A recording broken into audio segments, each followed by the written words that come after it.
This podcast is brought to you by Contessa Digital.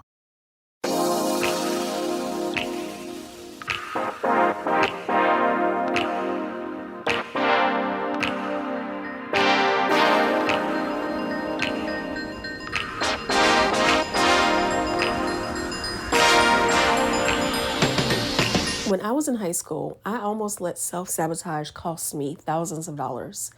And I'm willing to bet that self-sabotage is wrecking your life right now. So when I was in high school, I was getting ready to go to college when my dad sat me down and he was like, hey, we don't have a college fund for you. We never saved up any money, so good luck. In the end, it all worked out. I got a full scholarship to the school that I went to. But for a few months there, I was panicking and applying to every scholarship that I could think of, except for one. I was in a youth group program that offered a scholarship, and I almost did not apply for it because I had talked myself into thinking there was no way that I would win the scholarship. The funny thing is, no one else in the same year as me, so no one else who was a senior in high school, applied for the scholarship either. And I was the reason that they didn't apply because I had so many extracurricular activities. I had great grades, graduated towards the top of my class and all that. So my friends who were fellow seniors felt like there was no point in applying to the scholarship because obviously I would apply and get it. And in the end, none of us applied. Luckily for me, my mom asked around, found out that none of the other seniors had applied, found out the reason why, and I was able to submit my scholarship application at like the very last minute. I think I sent it in like 45 minutes before the deadline. And of course, since no one else applied, I by default got that scholarship. But it's funny how we end up talking ourselves out of the things that we want and allowing life to pass us by without us accomplishing our goals and dreams over silly things that were meant for us to begin with. So, welcome to Confidently Cherished. My name is Keshia Rice. I am a dating coach and hypnotherapist. I help high-achieving women break from unhealthy patterns and develop healthy ones so that they can attract the cherished relationships of their dreams. And I'm telling you this story, I'm talking to you about self-sabotage because, I truly believe that when something is meant for us, there are no outside forces that can stop us from getting that thing, right? I am a Christian, and there's a very well-known Bible verse that says, "No weapon formed against me shall prosper." But what happens when you're the weapon against you? What happens when you are the one keeping yourself from succeeding? And I think that is a completely different story. That even if the outside forces can't stop you, you yourself can stop or at least delay the things that are meant for you. So I want to talk to you about 3 ways in which you may be doing that and how it's affecting you from having the relationships that you want. And also, before I go any further, if I sound like out of breath or anything like that, just know that talking about self-sabotage, I've decided that there are no excuses for me getting healthy this year. So as part of that, I am exercising while recording this episode. So I'm keeping it very light. So hopefully you can still hear me and understand me clearly. But that being said, let's get into how you could possibly be self-sabotaging your relationships. And this goes for those of you who are single, and it also goes for if you are currently in a relationship. And I will do my best throughout to explain how and give you examples of those. So, the first way that you may be sabotaging your relationships is with the things that you see. As I said, I help women learn how to break from their unhealthy relationship patterns. So, when it comes to this arena, whenever a woman starts working with me in my Confidently Cherished program, because yes, my 101 program is the same name as this podcast. Whenever a woman starts working with me, I always ask a lot of questions about her family and her friends and the environment that she's in. And it's not that I'm trying to be nosy, although, I do like hearing about these things. But it is important for me to know what we're working with as far as the patterns go. So I want to know how she was raised, what her childhood was like, because I want to know what types of relationships she saw early on. Did she have healthy examples of relationships? Does she have those now? And any thoughts, behaviors, patterns that may be keeping her from having the relationships that she wants, like where did those come from? Who did they come from? How did they come about? What led to her thinking, feeling, believing the way that she does, right? So oftentimes, the reason why we are stuck in unhealthy patterns is because we are stuck in unhealthy environments. And honestly, all these reasons have to do with environment, but just in different ways. So when I talk about the things that we see, if all you see are unhealthy relationships or non-existent relationships, then it can be hard to believe that these things are possible for you. So if, you're looking to be married, happy, have children, have the traditional family with the two-parent household and all of that, it can sometimes get discouraging if you grew up in a home where you were raised by a single parent.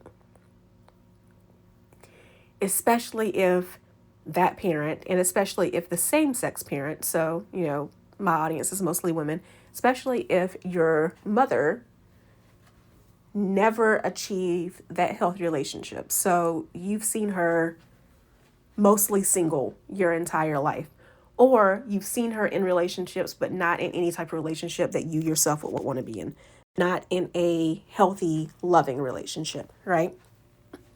So because of this, you keep telling yourself that you want a healthy relationship, that a healthy relationship is meant for you, is destined for you. But at the same time, you look around yourself and you see your mother didn't achieve that dream, your sisters didn't achieve that dream, your aunties didn't achieve that dream. You look at your circle of friends and, most of your female friends are also single, or they're in relationships, but not in necessarily happy relationships. They're in relationships in which their partner is cheating on them or is abusive or just doesn't really seem to care about them and love them and cherish them. And you keep saying, I know this is meant for me. I know I'm supposed to be in a healthy relationship, but all I see are terrible ones. You are going to have to fix your vision. So fixing your vision doesn't mean getting rid of, the people in your life who don't have healthy relationships. So this isn't a matter of like, oh no, sorry, I have to kick you to the curb because your life doesn't qualify for what I'm looking for, right? But what it means is that you do need to start seeing happy, healthy relationships, the type of relationships that you want. This means finding friends who have the relationships that you want or who have the life that you want in other aspects. So maybe that's finances or health or any other aspect of your life. Again, doesn't mean you have to get rid of your old friends, but add friends who have the life that you want into your mix. This means looking for the examples where there seem to be few. We talk so much about rich aunties nowadays, right? And there was a time where the single childless woman was kind of an outcast. And, she was put to shame, or she was called crazy. And now, we look at those women and we're like, they're living a fabulous life. They're happy. They're not crazy. They have boundaries, right? And if you look in your family, you can be in a family full of women who, got married and had kids, but there were those one or two family members who were an exception and who were, happily childless their entire lives. Same thing goes for relationships. Even if you are surrounded by people who are not in happy, healthy relationships, if you think hard enough, some exceptions. Some exceptions in your family, in your church, in your synagogue, mosque, whatever your faith is, within your friendship circles. There's one or two exceptions. Spend more time with those people. Get to know those people and find out what their secrets are. Remind yourself that happy, healthy, cherished love does exist. Follow happy couples on social media. Follow women who, even if they don't necessarily talk about their relationships a lot, that they are happy and content in their relationships. That they are in a good relationship. I myself am an example of that, because I don't post my husband all the time because he's a more private person, and I respect that. But I can think of other women like me who I know for a fact are in happy, healthy relationships that don't post their partner all the time. And I say that because you can see that they themselves are happy and well loved by how confident they are. And even that, just following that attitude, that confidence, that knowing that you are taken care of, that you're good, is a great example to adopt. So talking about social media, that brings us to number 2 and how you may be sabotaging yourself. And that is in the things that you hear. So again, these are all about environments, but just different ways in which they manifest themselves. The things that we allow into our ears have so much impact on how we think and what patterns we allow to get into our brain. So again, when I'm working with women in Confidently Cherished, excuse me for a second, guys, my mouth is dry.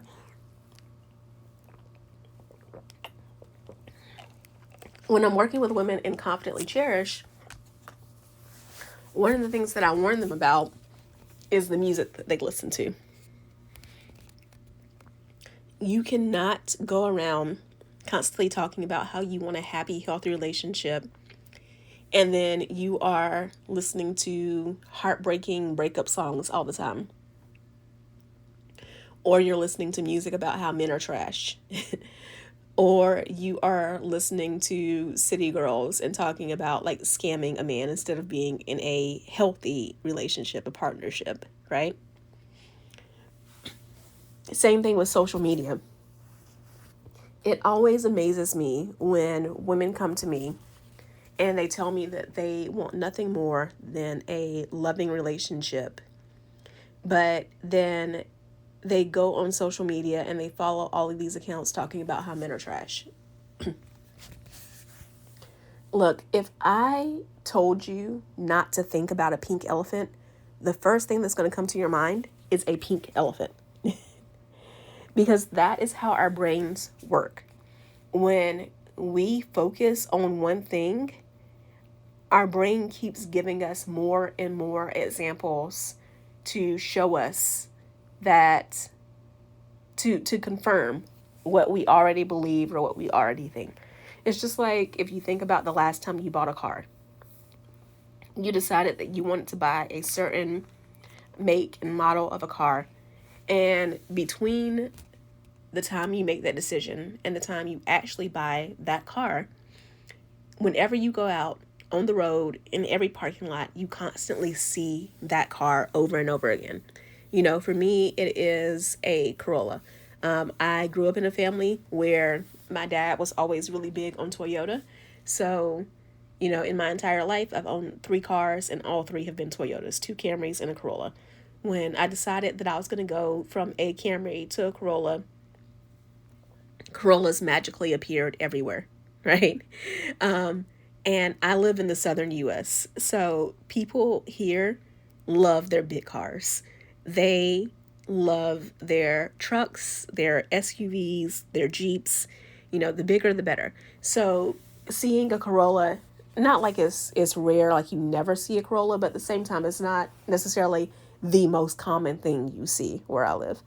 But it constantly appeared once I started thinking about Corollas and buying a Corolla. It's the same thing with your relationships. So if you're single and you're constantly hearing that men are trash, men don't want to commit, men are just looking, to go out and get laid and not be in a relationship, you're going to keep attracting those men into your life, whether it's every time you go on actual dates or even just all of a sudden you'll start seeing trash behavior in your male friends or male coworkers. And it's the same if you're in a relationship.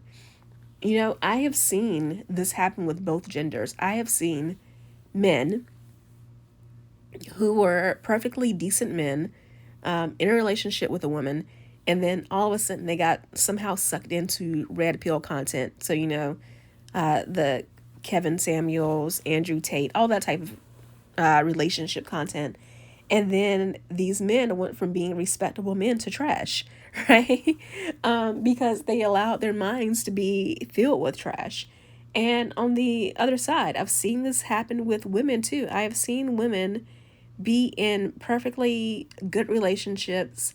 They feel cherished, they feel loved, they were happy with their partner, and then they got sucked into some rabbit hole of relationship content, whether it was, I think one of the most common examples I see now is, I'm not saying that a man shouldn't take care of you and shouldn't provide. I'm in a very fairly traditional marriage myself. There's some ways in which we're more modern, but yeah, my husband provides. He pays the lion's share of our bills. So I'm not saying that there's anything wrong with that, because that would be hypocritical of me. But at the same time, I have seen women in relationships where they are happy with the relationship they're in. They're with a man who is a hard worker and who does what he can to take care of her. But he's not, the richest man in the world. And they were fine with that until they started following certain creators. And I won't name names, but you probably know who I'm talking about. They started following certain creators, and now they're no longer okay with the fact that their man makes average or above average, pays the bills, and takes care of them. They're now big mad that they're not taking trips every week to Paris and not being showered with expensive jewelry that costs more than their salary, right? So we have to be very careful about what we allow in our ears, because between our ears is our brain, right? Like, think about it from an anatomy standpoint. Like, what comes through our ears has to go through our brains. And when we allow that to infiltrate and to shift the way that we think, we want it to be a shift for the better.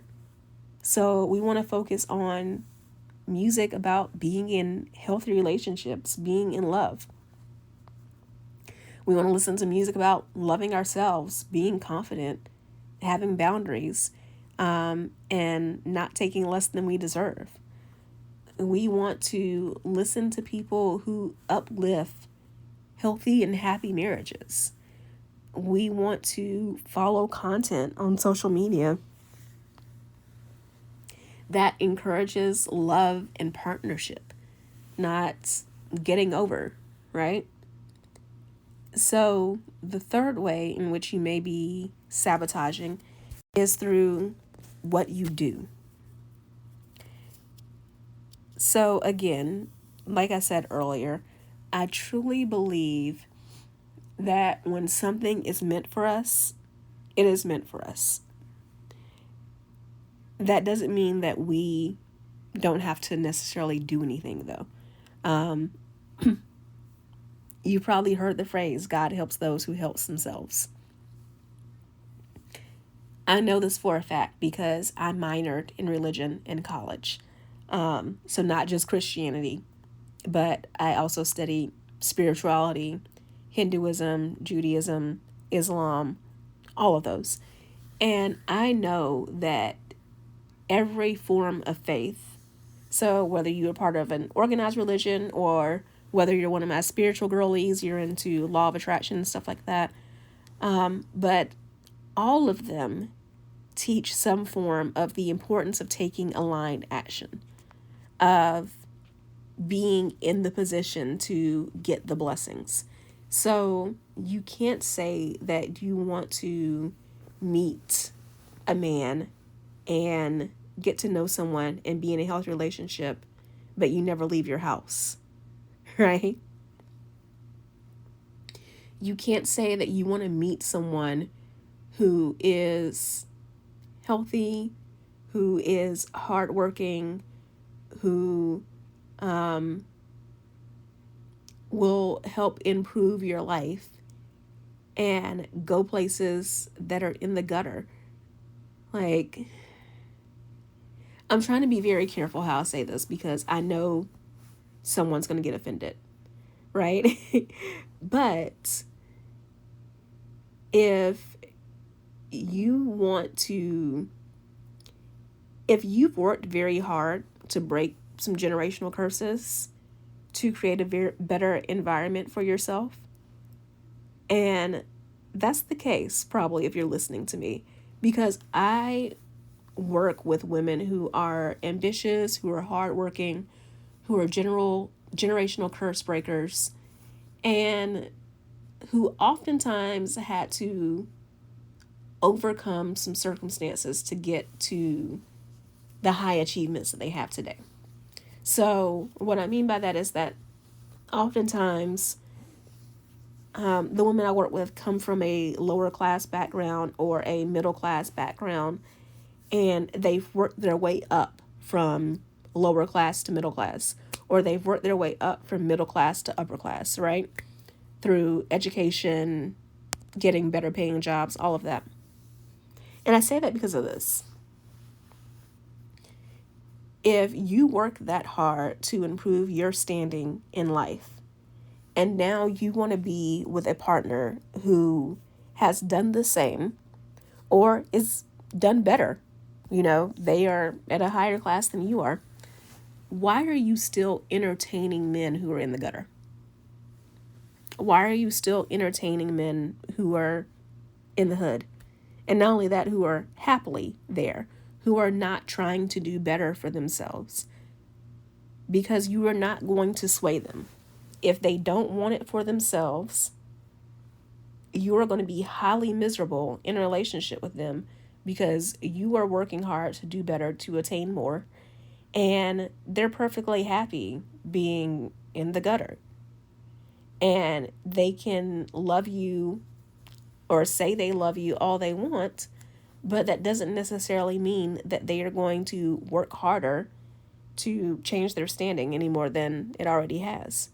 So you have to be very intentional about where you go, who you're trying to attract. If you want to attract, really wealthy men, and I'm talking about the ones who have very established careers, not to really get into that type of dating content because, that's not really what I do. But there are certain places where those men aren't hanging out. There are certain times a day where they're not really out like that. If you want to be with someone who is highly educated, again, there's certain places where they're not really hanging out. And not even to be negative about it, but also on the positive side, most of my clients are women of faith. So, and again, that could be Christian, that could be Muslim, that could be Jewish, you name the faith. But using Christianity because I'm Christian, if I were still single and meeting a man of faith were really important to me, then yes, I'm going to go the other places that I normally go, museums, bookstores, all of that. But in my rotation of places where I'm going to meet men, church would be one of them. And not just my church, but other people's churches. I would go to Christian conferences. I would, go to a Bible study one week at a different church. I would take a Sunday and instead of going to my church, go to someone else's church to be in a new environment and see if there are, men there that I've never had the opportunity to meet. If I were really into art, I would not just go to the museum more often, but a lot of museums have different boards and organizations as part of that museum. So a lot of museums have young adult groups where, it's 30 and under or 35 and under, and you can join, and they have like social networking nights once a month at that museum. So if you are really into art, that would be a great place to meet a man who is also really into art. If I really love the outdoors, then yes, I would enjoy hiking by myself and spending time out in nature by myself. But I would also probably join a hiking group or running club or something like that so I can meet someone with a common interest. What are you doing to put yourself in the environment to meet men who have common interests and who are aligned with your values and the things that you want in life? And this is how women often self-sabotage because they're not doing these things. They're not being intentional about getting out there, identifying these options in these places. And, if you need help with that, then this is one of the things that I help my clients do is identify those places and getting out there, figuring out what type of conversations to have and all of that. But you can do some of this legwork on your own. So when you think about the things that you want in life, and yes, in this podcast, we talk dating and relationships. So when it comes to relationships you want, but also when it comes to the money you want, the health you want, are you setting yourself up to see things, to hear things, and to do things that align with what it is that you say that you want? And if not, how can you change that? So think about that, journal on it, and let me know what you come up with. I am on social media at Keshia Rice, KESHIA RICE. And I am on Instagram, on TikTok, and on YouTube. So message me and let me know what you are going to do differently and how you're going to end the cycles of self-sabotage. I will talk to you soon. Love you so much. Hey there. So you made it all the way to the end of the episode, which means I have two things to say. One, thank you so much. I truly appreciate it. And two, you like me. You really like me. So I would appreciate it if you would show that like by subscribing to this podcast so that more people can hear about it and enjoy it as much as you do. And if you want to know more about any of the links that I mentioned on this episode, or any guests that I've had, be sure to go to KeshiaRice.com/links. That's KeshiaRice.com/links. I can't wait to talk to you again in the next episode. So see you then.